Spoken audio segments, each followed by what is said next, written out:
My sister uninvited me from her wedding because I didn't fit the brand. She forgot I was paying her rent, her car note, and half her credit card bills. So I stopped. All of it. At once. And then I watched everything she'd built on my money come apart at the seams. I need to back up, because if I just tell you about the wedding, you'll think I'm the villain. You'll think I'm petty. And maybe part of what I did was petty, but you need to understand what it actually felt like to be me for the 2 years leading up to that Saturday in June before you make up your mind. My name is Zoe. I'm 31. I'm a licensed CPA, and I run a small but steady tax and bookkeeping practice out of my apartment in Columbus, Ohio. I drive a 2019 Subaru Outback with a cracked dashboard that I keep meaning to fix. I shop at Trader Joe's and I meal prep on Sundays, and I own exactly zero designer anything. From the outside, I look like someone who is doing fine, but not spectacularly. Which is exactly how I like it. I've never needed people to look at me and think I had money. I just needed to actually have it. My younger sister Waverly has always needed the opposite.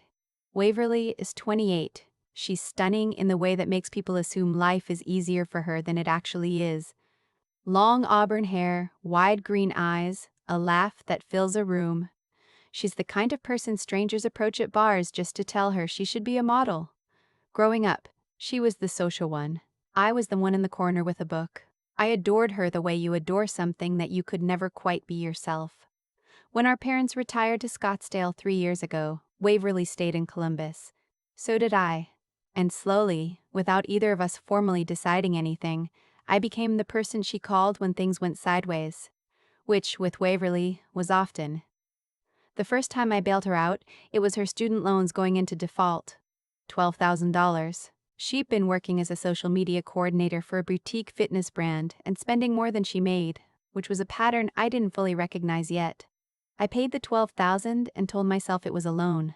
The second time was her car, a 2022 Kia Stinger she absolutely did not need but had financed anyway because she said it was important for her personal brand.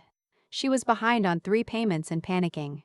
I took over the payments, $380 a month. I told myself she'd take over again when she got on her feet. She never did. By the time Waverly got engaged to her boyfriend Tanner last spring, I was covering her car note, half her rent on a 2-bedroom apartment in the short north, and anywhere between $200 and $500 a month in what she called emergency expenses, which usually meant a music festival she hadn't budgeted for, or a skincare haul she'd convinced herself was a business expense because she sometimes posted on Instagram. Tanner worked in restaurant management. He made decent money but spent it freely. Together, the two of them had the financial planning of a pair of golden retrievers who'd been handed a credit card. I wasn't resentful about it. Not yet. I told myself family helps family. I told myself Waverly was figuring it out. I told myself the stability I was providing was giving her time to build something real. Then she got engaged, and everything I had told myself began to look like a story I'd invented to feel better about being used. The engagement was in February. Tanner proposed at a rooftop restaurant downtown. He financed the ring, which I found out later because Waverly mentioned it while asking if I could maybe spot her for a venue deposit, $3,000. She needed it before the end of the month because the venue they wanted, a renovated barn outside the city, very Pinterest, very editorial, had another couple interested. I wired the money. She texted me a string of heart emojis and a voice memo of herself crying happy tears. And honestly, it made me feel good. That's the thing nobody tells you about being the one who always helps. It feels good, right up until it doesn't. Over the next 4 months, I became an unofficial and entirely uncredited funder of Waverly and Tanner's wedding. I didn't mean for it to happen. It accumulated the way debt does, in small increments that each feel manageable until you do the math. Photographer, I covered the deposit because Waverly said her first choice was going fast, and she'd pay me back from her next paycheck. She didn't. Caterer consultation fee, $200. I fronted so they could hold the quote. Bridesmaid dresses, she picked a style at $380 each, and then mentioned, almost as an afterthought, that 2 of her bridesmaids couldn't really afford it, so could I maybe cover their dresses so Waverly wouldn't have to compromise on her vision? I said yes. I covered 4 dresses, including Waverly's, which was a different style at $560. Florist deposit, $800. At some point, I stopped keeping a running total because I think I was afraid of what the number would look like written down. Waverly and I talked every few days. She would call me on her lunch break and walk me through wedding decisions in elaborate detail. The linen colors, the signature cocktails, the font on the invitations. And I would listen and offer opinions and feel, I realize now, included. Like I was part of something. Like I was important to her in a way that went beyond what I was providing financially. In April, she texted me a photo of her inspiration board for the bridal party. All the bridesmaids in sage green. Loose, romantic, flowy. She'd circled one of the figures on the board and added a note. "This is you. Your dress is already ordered in your size." I didn't know what size she'd ordered. She hadn't asked. But I didn't say anything. I told her it looked beautiful. In May, 3 weeks before the wedding, she called me on a Thursday evening. I was finishing up a client's quarterly returns. I remember the date because I had a stack of folders open on my desk and a cup of coffee that had gone cold. "Hey," I said. "I'm kind of in the middle of something. Can I call you back in? This will only take a second," she said. She had that specific tone, the one she got when she was about to say something she knew I wouldn't like, dressed up in a very casual voice. "Tanner and I have been talking," she said, "about the final guest list. We've had to make some really hard cuts because the venue has a strict capacity, and we had to prioritize his family since they're coming from out of town, and our friend group, which is honestly bigger than we expected it to be, so." "Waverly," I said. "The thing is," she said, and I heard her take a breath, "we just can't make the numbers work with everyone we originally wanted, and Tanner really needs his cousins there. And we had to make some choices, and the wedding is going to be very curated." "Very. Are you uninviting me?" I asked. A pause. "It's not like that," she said. "It's more that this wedding is going to be a very specific vibe, and we want everyone there to really fit that vibe, and you're going through kind of a quiet phase in your life right now, and we just don't want to make you uncomfortable by putting you in a space that might feel." "Waverly," I said again. "Are you uninviting me from your wedding?" Another pause. Shorter this time. "We're just keeping it really tight," she said. "Very close circle. Very elevated. You know how I feel about you. This isn't about feelings. It's about the aesthetic of the day and the energy we're trying to protect. You'd probably be more comfortable doing something low-key that weekend anyway. I can send you the live stream link." I didn't say anything for a moment. I was looking at my coffee cup. The coffee was completely cold. "The live stream link," I repeated. "I figured you'd understand," she said, her voice softening into the register she used when she was trying to make something that was clearly unkind sound like it was actually a kindness. "You've always been the practical one. You get it." "Sure," I said. "I get it." "Okay, great." I could hear her relief. "I have to run. We have a tasting tonight." "Love you." She hung up before I could respond. I sat at my desk for a long time. I didn't cry right away. I just sat there with the cold coffee and the folders and the hum of my laptop fan, and I thought about all the times over the past year that I had said yes. Yes to the deposit, yes to the dresses, yes to the dresses, yes to the florist. Yes to 2 years of car payments for a car I had never once been invited to ride into anywhere that mattered. I thought about the word aesthetic and what it meant when your own sister used it to explain why you didn't belong at her wedding. I thought, I am the reason she can afford to have a wedding.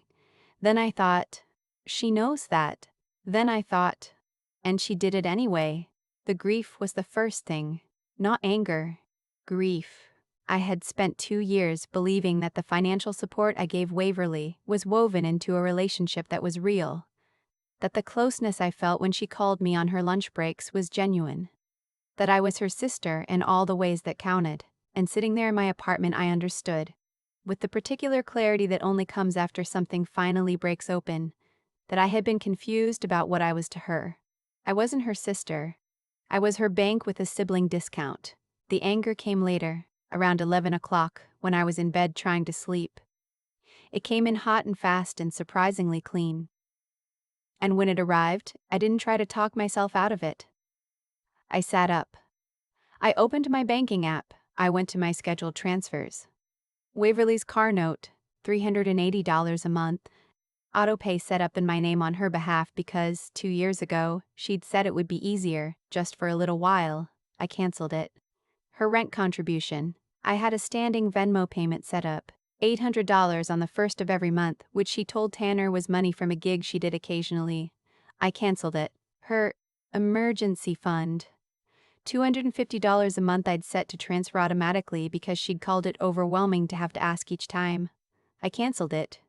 I looked at what I'd just done. It was 11:30 at night. I had just removed $1,430 of monthly income from my sister's life. I felt sick and certain at the same time, which is a very specific and very uncomfortable combination of feelings. I wasn't done though. Because here is the thing about being a CPA, you keep records. It is not a hobby. It is not a quirk. It is a reflex. And for 2 years, every time I had sent money to Waverly or paid something on her behalf, I had logged it. Amount, date, purpose. I do this with everything. It takes 30 seconds, and it is the habit that has kept me financially solvent my entire adult life. I opened my spreadsheet, the total, across 26 months, including the student loan payoff, the car payments, the rent contributions, the wedding deposits, the bridesmaid dresses, the caterer fee, the venue deposit. The total was $41,260. I stared at that number for a long time. I am a CPA. I understand money in a way that is almost physical. I know what $40,000 is. I know what it represents in hours and invoices and quarterly deadlines. I knew it when I was transferring it, piece by piece, over 2 years. But seeing it as a single figure, $41,260, given to a person who had just told me I didn't fit the aesthetic of her wedding day, something shifted in my chest that I don't quite have the right word for. Not rage. Something colder than rage. I called my friend Nell the next morning. Nell is an attorney. Not family law, she does contracts, but she is also the person I trust most in the world to tell me if I am being insane. I laid out the entire situation in probably 12 minutes and then said, "Am I being insane?" "No," Nell said without hesitating. "Is any of this documented?" "All of it," I said. "Good," she said. "Then you have options. The loans are harder because there's no formal agreement, but the wedding deposits. Did she ever explicitly ask you to cover them as a gift or as a loan?" I thought about it. She said she'd pay me back. Every single time. Text messages? I pulled them up while Nell was still on the phone. "Yeah," I said. "A lot of them." "Send them to me," Nell said. "Don't do anything dramatic before we talk again." I sent her the texts. Then I spent the rest of that day doing something that felt almost meditative. I contacted every vendor I had paid a deposit to for Waverly's wedding. The photographer. The florist. The caterer. I explained that I was the cardholder on those deposits and that there had been a change in circumstances. I asked about the cancellation and transfer policies. The photographer was the most useful. She was a woman named Gia. I'd actually been the one to find her. I'd sent Waverly her Instagram months ago, and when I explained the situation with appropriate vagueness, she said she'd be happy to transfer the deposit credit to a different booking since I was the original cardholder. She also mentioned, with what I can only describe as professional delicacy, that she had shot 2 events for a corporate client of mine, a real estate investment firm I did books for, and she asked me to pass along her card. "Small world," I said. "Columbus is tiny," she agreed. She also mentioned, in passing, that she'd heard from another photographer friend that Waverly had been telling people the wedding photography was fully covered by her family, singular, as in one family member. Me. Who was also not invited. I thanked Gia. I let the deposit transfer stand. The florist refunded me directly since the contract was in my name. $800 back to my account. The caterer, similarly, issued a credit. I did not tell Waverly any of this. She called me 4 days later, as if the conversation about the wedding had never happened, to ask if I could look over the wedding budget spreadsheet she and Tanner had put together because she was bad with numbers and wanted a second set of eyes. She sent it over without waiting for me to say yes. I opened it. I am a CPA. I cannot look at a spreadsheet without reading it. Under photography, the budget line read, covered. Under florals, covered. Under florals, covered. Under bridesmaid attire, covered. Under bridesmaid attire, covered. There was a column header that said source. Every line I had paid was listed as family contribution, non-repayable gift. She had categorized my loans in her own budget document as non-repayable gift. I closed the spreadsheet. I didn't respond. I didn't call the Spedgifery. I closed the spreadsheet. I didn't respond. I didn't call. I sat with that for a full day. Just sat with it. Because I wanted to be clear about what I was going to do, and I didn't want to do it from a place of pure hot anger. I wanted to do it from a place of being absolutely certain. On the Thursday before the wedding, Nell called me. I looked at the text. She said, "You have a solid basis for a demand letter on the wedding-specific costs. The longer-term stuff is murkier, but not hopeless. Do you want me to draft something?" "Yes," I said, "but I want it to arrive on Friday, the day before the wedding." "Yes." Nell was quiet for a moment. "You're sure?" "She put my loans in her budget spreadsheet as non-repayable gifts," I said. "Yes, I'm sure." "Okay," Nell said. "I'll have it to you by tomorrow afternoon." The demand letter went out Friday morning via certified mail and email. It detailed the total of wedding-specific costs I had covered under the explicit verbal agreement of repayment, $12,440. It requested repayment within 30 days and outlined next steps if repayment was not received. I sent it, and then I went for a long walk, and then I made dinner, and I watched a show I'd been meaning to watch, and I went to bed at 10:30. I slept fine. Saturday morning, my phone lit up at 7:43. Waverly. Then Tanner. Then Waverly again. Then a number I didn't recognize, which turned out to be Tanner's mom. Then Waverly again. I let all of them go to voicemail. I made coffee. I read for an hour. I called Waverly back at 9:15. "What did you do?" she said before I could speak. She wasn't crying. Her voice was tight and controlled, which is what Waverly sounds like when she is genuinely scared. "Zoe, what did you do?" "Today is my wedding day." "Good morning," I said. "Don't," she said. "Don't do the calm voice. I need you to explain to me what that letter is."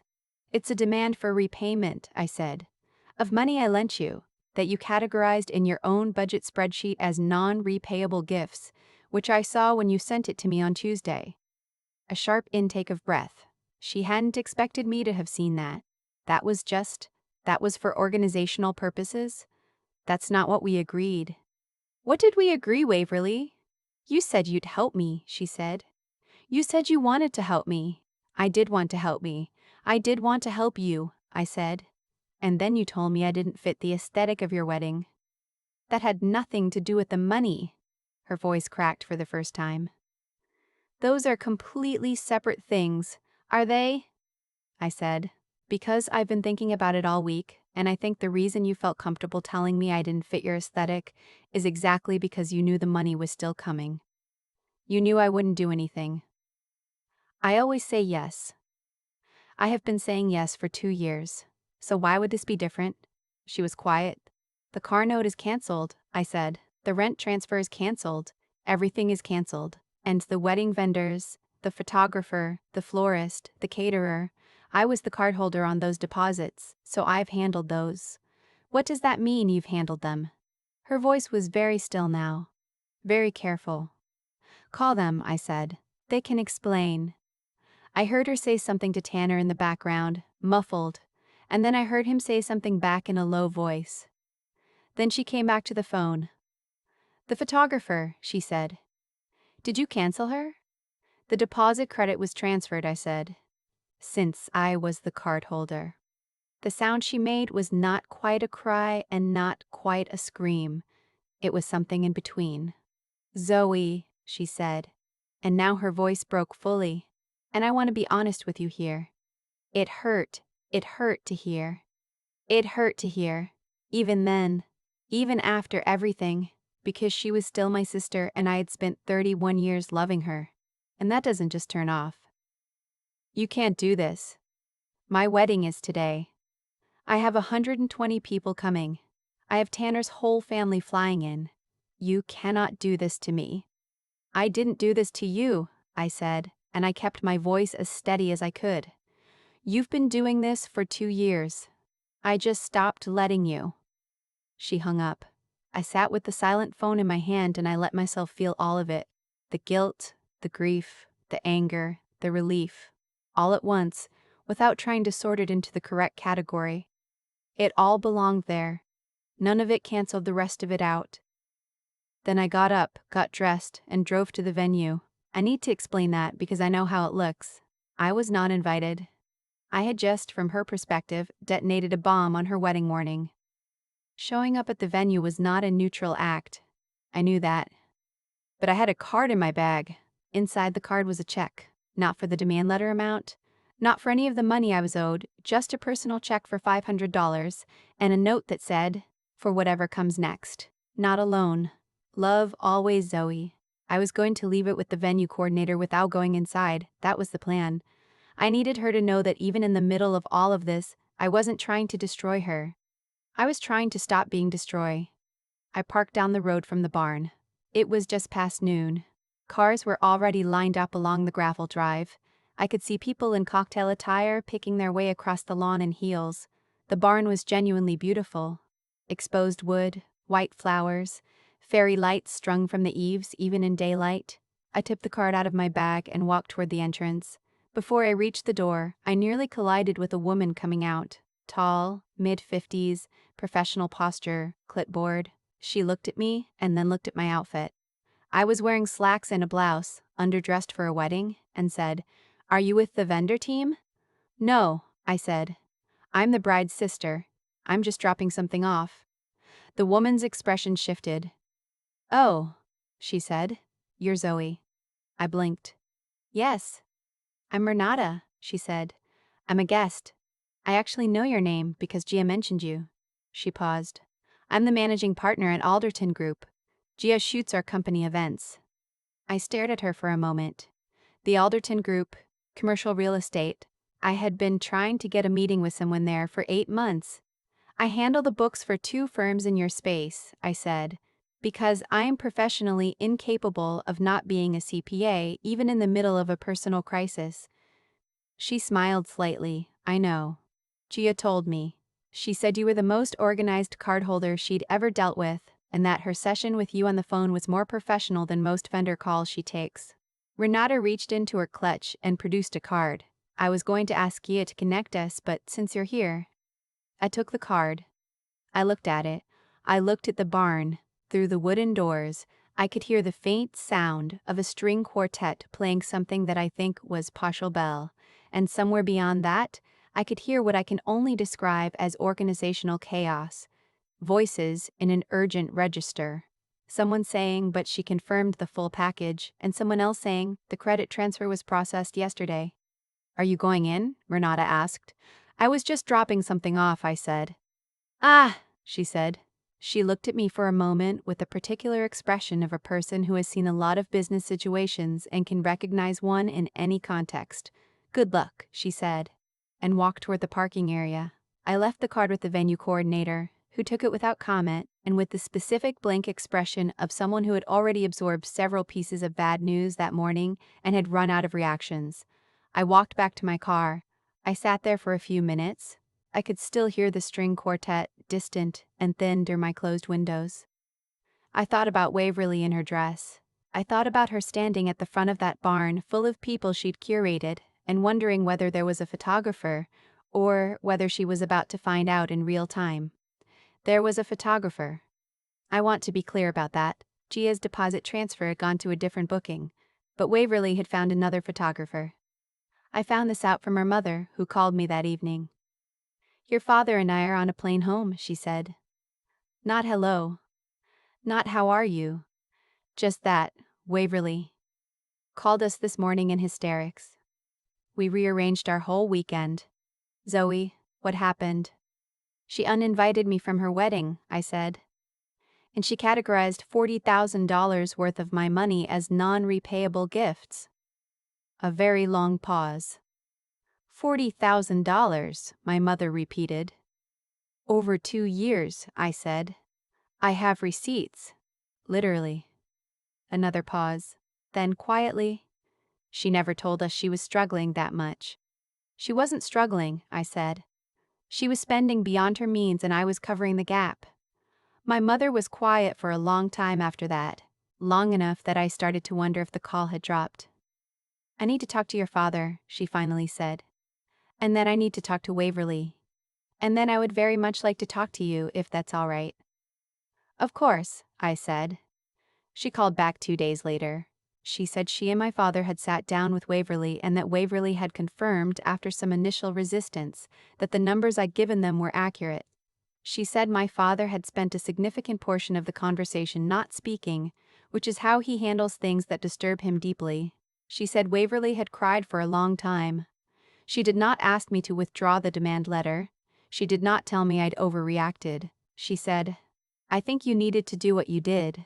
I wish you hadn't had to." The weeks after the wedding were not clean or simple. I don't want to make it sound like there was a tidy resolution where everyone came to their senses and I felt great about everything. It was messy and slow and sad, which is how these things actually go. Tanner called me once. He was surprisingly reasonable. He said he hadn't known the full picture of where their money was coming from and that when it all came out, it had fundamentally changed how he understood their financial situation. He said they were seeing a financial counselor. He said he was sorry. I believed him, mostly. We really didn't call for almost 6 weeks. When she did, it was a Tuesday morning. I was at my desk. The phone rang and it was her name on the screen, and I sat there for 2 full rings deciding whether to answer. I answered. "Hi," she said. "Hi," I said. She was quiet for a moment. "I've been trying to figure out what to say to you," she said. "I've started this call like 6 times." "I know," I said, even though I didn't. It felt true anyway. "I don't know how to explain what I was thinking," she said slowly. "When I told you about the wedding, I don't know that I can make it make sense because it doesn't make sense. I think I just..." She paused. "I think I had gotten so used to you being the person who handled things that I stopped thinking about you as a person who could be hurt. And that's a really awful thing to have done." I didn't say anything. "I'm not asking you to forgive me today," she said. "I know that's not how it works. I just wanted you to know that I understand now what I actually did. Not just the money. The money is... I know I have to figure out the money, and I will. But the other part. The part where I told you that you weren't." Her voice caught. "I'm sorry, Zoe. I'm really sorry." I believed her. That surprised me. I thought when this moment came I would feel armored against it, that I'd be able to hold the apology at a distance and assess it carefully, the way I assess everything. But I heard her voice and I believed her, and it broke something open in my chest in a way that hurt and also felt, underneath the hurt, like relief. "I know," I said. "Okay," she said. "Okay," she said. We were both quiet for a while. Then she said, "Tanner got promoted. We're moving to a smaller place, starting over with the finances." "That's good," I said. "That's the right move." "I know," she said. "I know that now." We talked for another 40 minutes. Not about the money, not about the wedding, about our parents, about a show she'd been watching, about a memory from childhood that came up randomly. The two of us stuck in our grandmother's attic one summer afternoon looking for board games and finding a box of photos instead, sitting up there for hours in the heat going through pictures of people we only half recognized. When we hung up, I sat quietly at my desk for a while. The demand letter is still outstanding. Waverly and Tanner are making payments in installments, $300 a month, which is what they said they could manage. At that rate, it'll take a few years. I've accepted that. Nell drew up a simple repayment agreement and they both signed it. It's real this time. I met with Renata at the Alderton Group the following month. We signed a contract in October. It's the largest client I've ever taken on. Waverly came over for dinner in November. She brought a bottle of wine, mid-range, sensibly priced, and we cooked together and watched half a movie and it felt careful, tentative, real. Not the way things were before. Better than the way things were before, actually. More honest. I drove her home afterward in my Subaru with the cracked dashboard. She didn't say anything about the car. She just said goodnight and thank you for dinner. And she meant both. I drove home alone through the quiet Columbus streets, and I thought about aesthetics, about what people perform and what they hide. about the difference between looking like you have your life together and actually having your life together, about which one I'd always chosen, and what it had cost me, and what it had also, in the end, given me. I'm still the practical one. I'm still the one in the corner with a book. My dashboard is still cracked. But my accounts are full, my conscience is clear, and I know exactly who I am. And that, it turns out, is the most valuable thing I own. I've thought a lot about what it actually means to enable someone. Not in an abstract way, not the way people use the word casually, but in the specific, documented, $41,000 way that I lived it. I kept saying yes to Waverly because I loved her and because saying yes felt like proof of that love. And I think that's where I went wrong. Not in the giving itself, but in what I allowed the giving to become. I let it become a replacement for honesty. Every time I wired money instead of having a hard conversation, I was choosing the version of our relationship that was easier in that moment and more damaging in the long run, for both of us. That's the thing nobody talks about when they talk about generosity. Generosity without honesty isn't kindness. It's avoidance dressed up to look like love. What Waverly did, the uninviting, the budget spreadsheet that called my loans gifts, the whole performance of a life she couldn't actually afford, that didn't come from nowhere. I'm not excusing it. What she did was wrong, and a hurt in a way I'll carry for a long time.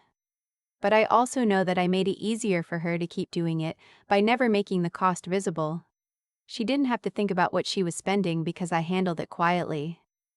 I removed the friction, and when you remove all the friction from a bad habit, the habit grows.